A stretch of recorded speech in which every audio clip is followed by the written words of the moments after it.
Yo, what's up, everybody? It's your boy Sid Devon Mogul, and we are here for episode 9 of my podcast. And I don't want to talk about it. And we are nearing the shore, man. We're nearing the shore. We have one episode left, and man, it's been a crazy season. But I'm so glad that we made it through, y'all. And y'all guys have been hanging with me, watching me develop, watch God do so many great things. And I just believe with all of my heart that next season is going to be even better, man. So I want to thank you guys for joining me. And as always, welcome to the empty room, man. And we're going to jump right into this episode today, man. We're going to do a year-end review. I know by the time this airs, it'll be actually 2024. But I wanted to give you guys a bird's eye view, an intimate look at my year, man, and what this year actually meant for me. It's amazing. It's amazing. So let's just dive right in.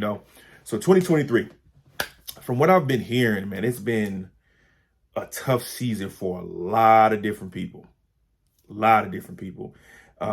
Everybody has been going through something, and it just seems like it's been a developing season for a lot of people.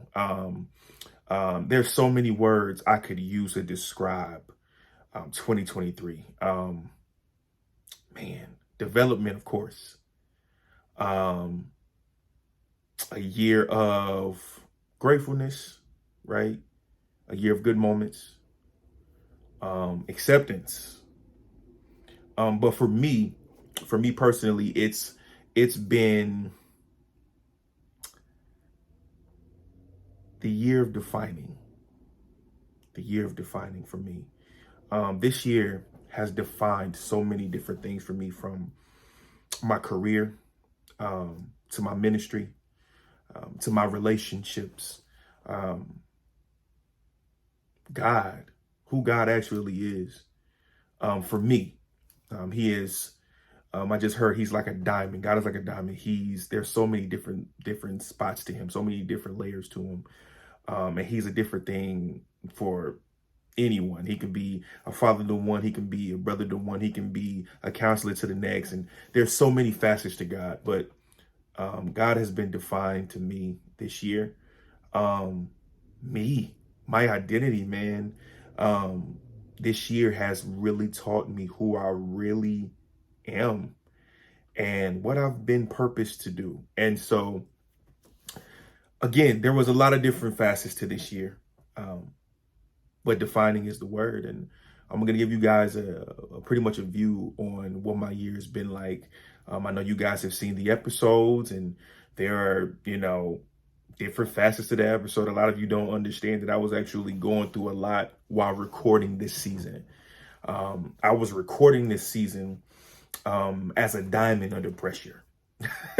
So, man, it was some episodes were hard to record, honestly, truthfully. But I used God's strength to get me through it, and he did. And we're at episode 9 now, and we'll be doing episode 10 next week, and it's gonna be amazing. But yeah, developing. I was under pressure this year, man, from a lot of different things, from financial pressure, with now I tell you all the time, relationship pressure. So let me give context.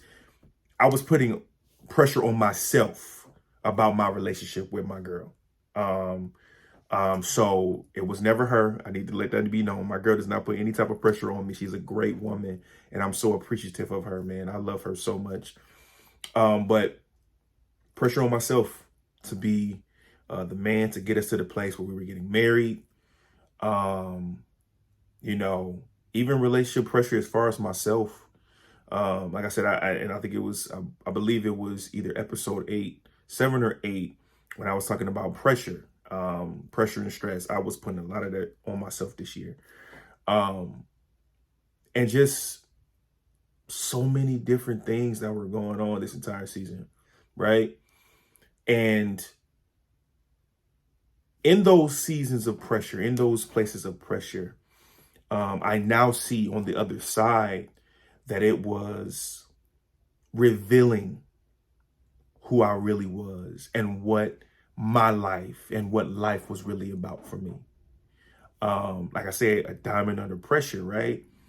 When a diamond comes out in its first form, it's a coal, and it takes heat and pressure to reveal the diamond. And that's exactly how my season has been.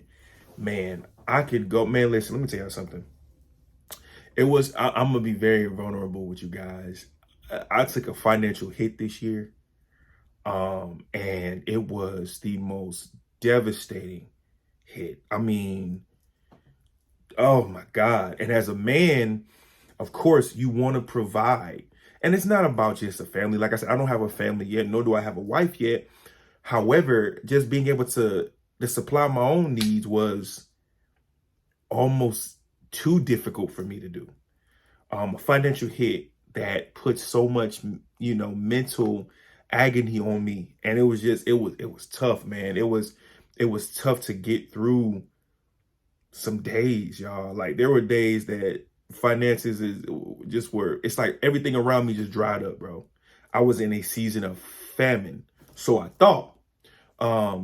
But what was defined actually after going through it, I understand at the end or at the tail end of it, that it was actually a season of manna. For those who knows the word, there was a part in the Bible, in Genesis, I believe it was Exodus, excuse me, where Moses delivers the children of Israel from Egypt, and they were so used to being just having food on the end. They were slaves, right? But they had food. They were eating pretty much every day, and they were just in a space where they didn't know where their next meal was coming from, and God sent manna down from heaven, and with the instruction that don't take no more, like take only a day's worth. If you take more than a day's worth, it will rot the next day. But what I'm going to do after you take that for that day, I'm going to rain down even more manna for the next day. And so it was a season for that for me. Like I was used to having money, being able to do what I wanted to do, and just was in a better space financially. But it was tough, man. Like God literally cut off all my resources to show me that He will supply all my needs. He will supply, and literally, I won't go into detail about what God has done as far as even taking this financial loss. But all I'm gonna say is God has been God when it came to my finances. He has supplied everything I needed, and it's just been a season of need. That's it, not wants, anything. So it was defined as a season of manna. So I'm grateful for now being on the tail end of it. Like I said, oh my goodness, that was a hard one. And that was just pretty much throughout the entire year.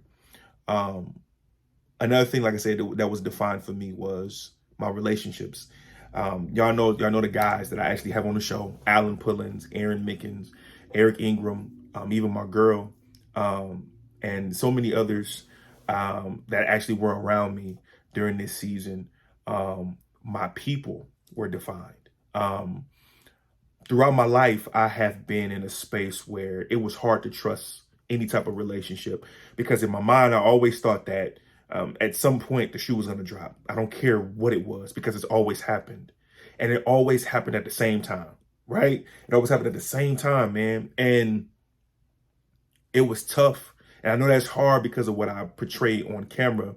Don't believe me, it's real.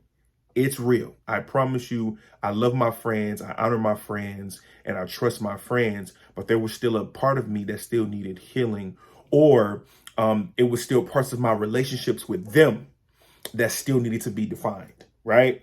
And so this season taught me that I have, and showed me and defined them to me, that I have good people, man. I have excellent people, from my homeboys to their wives, to my future sister-in-law, to my future brother-in-law. I got some good people around me, man. My in-laws, my future in-laws, even my people, my family, they were all defined to me this year. And I'm in a place now where I went into 2024 so grateful for the relationships that I have around me.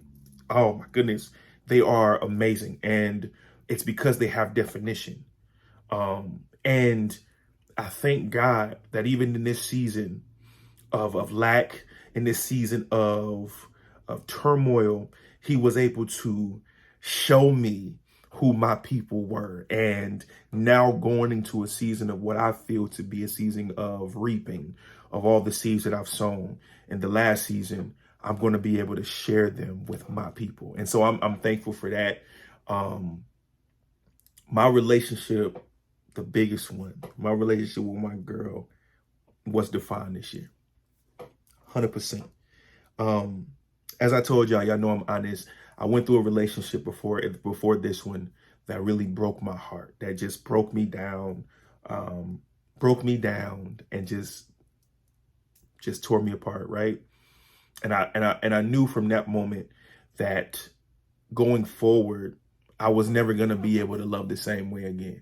Like I just knew. Like it took too much out of me. I put too much in it, and so I was always reluctant to trust any woman after that. It was just hard, and even in my relationship going into the beginning, and we will tell y'all the story soon. I promise you, it was difficult for me to trust Tiffany for a long time. And it wasn't because of things that she was doing, it was because of my own pain, right? And so it was just tough. Even this year, there were still certain things and certain places I need to heal from. I told you guys about when she went on a trip, this year. God revealed so many different reasons of why why he let her go alone, and why he left me here to deal with some things, and my abandonment issues, my trust issues, you know what I'm saying? And so now, going through this tough spot in life and becoming who I'm supposed to become, God revealed that this is my backbone, my support system. The one person that I can trust more than anybody in the world is my girl, Tiffany Turrentine. 100%. And she was revealed as the woman that I am, in fact, going to marry. And it's just, um, with that, even with that, Shaki, you know what I'm saying? Just being in a space where you thought something was going to be it, you thought something was going to be the thing that was going to shut down everything, that was the one, and all this other stuff. And for God to let life happen and life break it down, and then finally He puts you back in a space of rebuilding, and you're rebuilding the right ways. And though your heart was broken, your broken pieces fell in safe places, and she was the safe place. She was the safe place. And I've grown so much mentally, spiritually, even in my body, just feeling more my confidence, my emotions have grown because of the relationship that I'm in. And I know that that's something I want to continue to have in my life. And she was defined as this, you can say, as this forever watering pot, man. This forever watering pot that I'm gonna have the opportunity, right? The opportunity to have a woman like this to water me every day for the rest of my life is the most amazing blessing I could have got. So, like, defining us this year was very defining for us. And I know that I got a rider. I got a rider, man. No matter what, 10 toes down, this woman is going to have my back no matter what. And I'm so excited about that. My ministry was defined this year. For so long, it was earlier this year, I can remember praying and just losing it during prayer. And I don't know about y'all, but I talk real to my father. We have a real conversation. And I started to panic. My anxiety was at 100. It was at 100%, y'all. And I didn't know what to do. I didn't understand what God was doing in this season. And in this moment, he asked me, he said, "What do you love?" I said, "I love people. I love people. What do you love to talk about?" I said, "I love to talk about you." And in that moment, he defines to me, "I've called you to preach my word. I've called you to help men." Even the mantle that's on my life, I say it proudly. I'm not afraid to say it anymore, that the mantle that was left here by the great Dr. Miles Monroe is over my life, 100%. And I'm so happy to have it. I'm elated. I'm humbled by it. But it's just, I called you to preach my word, to help men to bring men back into the homes, to bring back men into their foundations, to bring back men as the head of households is what I'm called to do. And that's why I started this podcast this year. That's why, we're already on season 2. I was putting out episodes because I had identity. But at the end of this year, it became more clear to me what these seasons, these hard, harsh, heated seasons for me was to reveal the gift, reveal the mantle that's over my life. And I'm so thankful for the heat now. For now, right?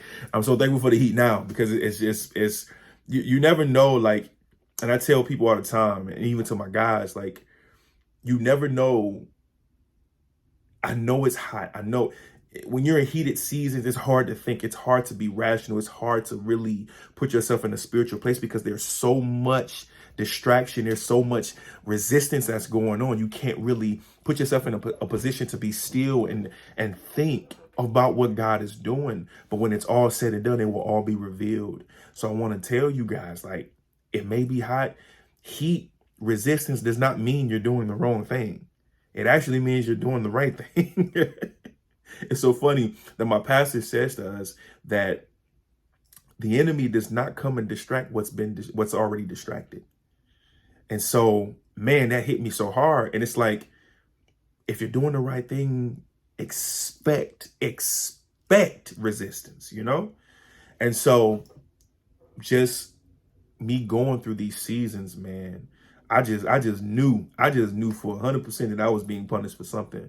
But it wasn't punishment. It was pruning. It was cutting. It was delivering. It was healing. It was so many different things to reveal the diamond that was on the inside of the coal. And so, man, my ministry is something that I hold near and dear to my heart. My ministry is my identity, 100%. It's me, 100%, man. I can't wait to get out into the world and talk and tell more men like, yo, God has called you. You were created male for a purpose. God is expecting so much. I cannot wait to get out into the world, have my guys with me, and we are going to change the world. I'm going to change the city of Detroit first, and then I'm going to change the world after. And so I'm excited about ministry, man. I'm excited about ministry. Another thing that was, and this was a big one for me. I just said it, but this was a big one for me. Identity. My identity was defined, not my ministry, not the ministry portion of it, but who Sydney is. And that's something I've been looking for my whole life. From the time I was a child, man, I just felt like I didn't know who I was, where I was supposed to go, who I belonged to, what I belonged to. And it took me 31 years to get here. But now that I'm here, I love me. I know that sounds, and I hope it doesn't sound egotistical, man. And my girl said I need to stop saying that. But I love me some me. I get all serious. Like, I'm a good man. I'm a good man, a great man. I'm a very intelligent man, good looking, and I'm not afraid to say that anymore.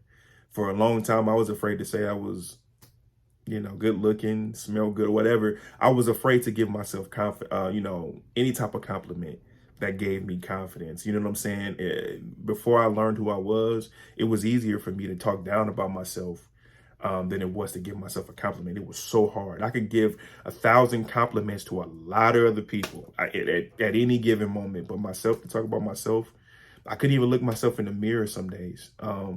It was hard. But now I look myself in the mirror and I'm the most confident I've ever been. Even it's just being shallow, like, from the clothes that I wear, it's me. And I love it. I love it. I love my style. From the jewelry that I wear, you know what I'm saying?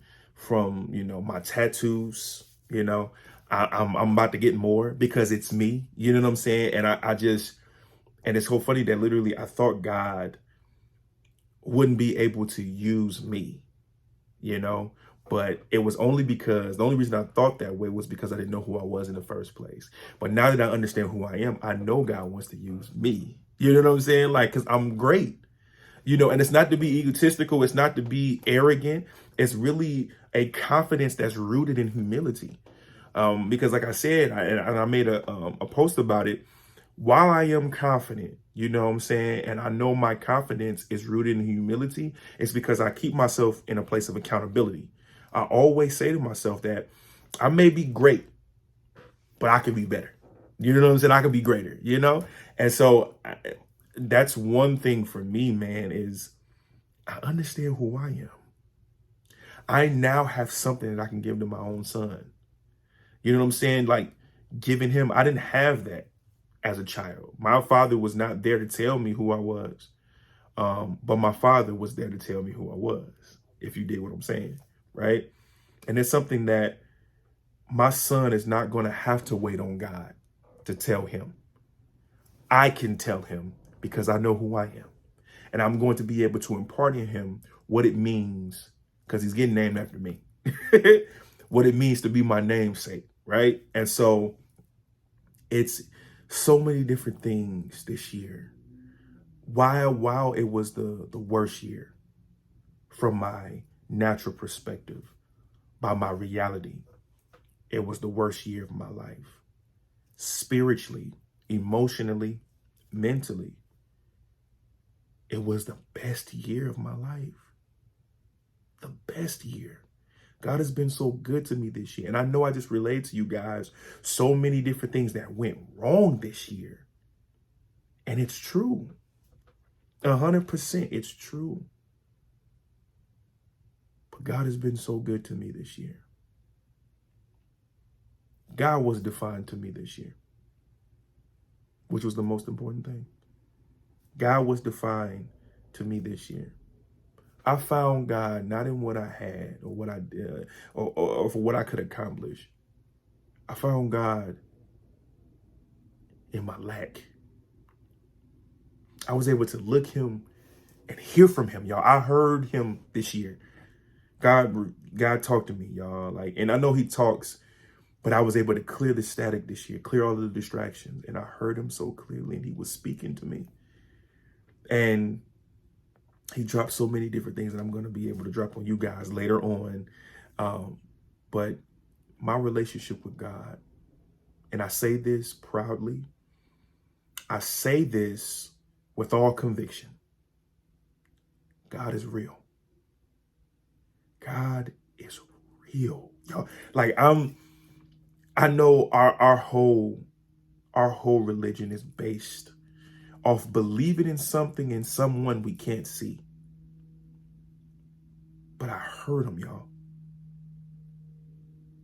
He's more real to me than the people I see every day now.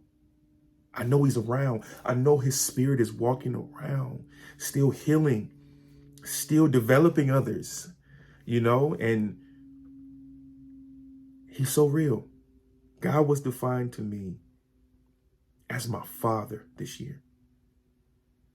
God took me through the rains.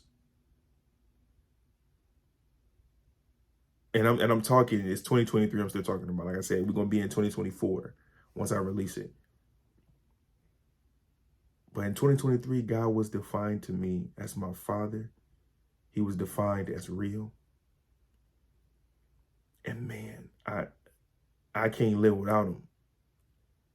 I am a Christian man. God is who I serve. And there is nothing or no one that's going to be able to convince me otherwise. I said to a lot of different people that were close to me this year, I said, I know for a fact, I've been in God since I was 13. I'll be 32. And for the first time throughout all of this time, I can now fully say, again, with all conviction, that I'm not leaving God's side for nothing. That's how real he is to me. So a year of defining.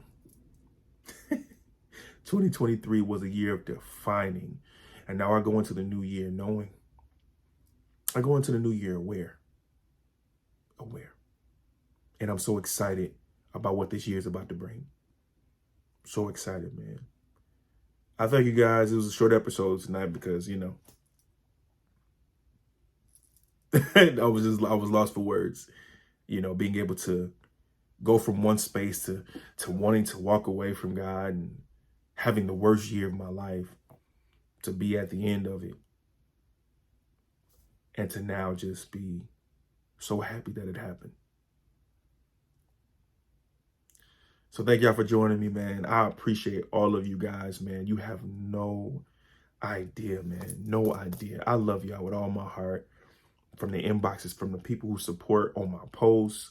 I just started the Moments with the Mogul's Perspective, new content, man, where I give biblical principles. I take some stories and I bring it to us and make it relatable to our own lives, man. It's been dope. It's been dope. God has been revealing so much. And so continue to support that. Continue to support everything I've been doing. There is no me without you guys. Right? There's no me without you guys. Thank you for the prayers, for the inboxes. Man, y'all inboxes have been like, man, making me go crazy. You dig what I'm saying? Like, just, oh man, they've been touching me so much. Thank you guys for all the support in the world. I'm thankful to y'all, man. And cheers to 2024. 2024 is about to be a dope year.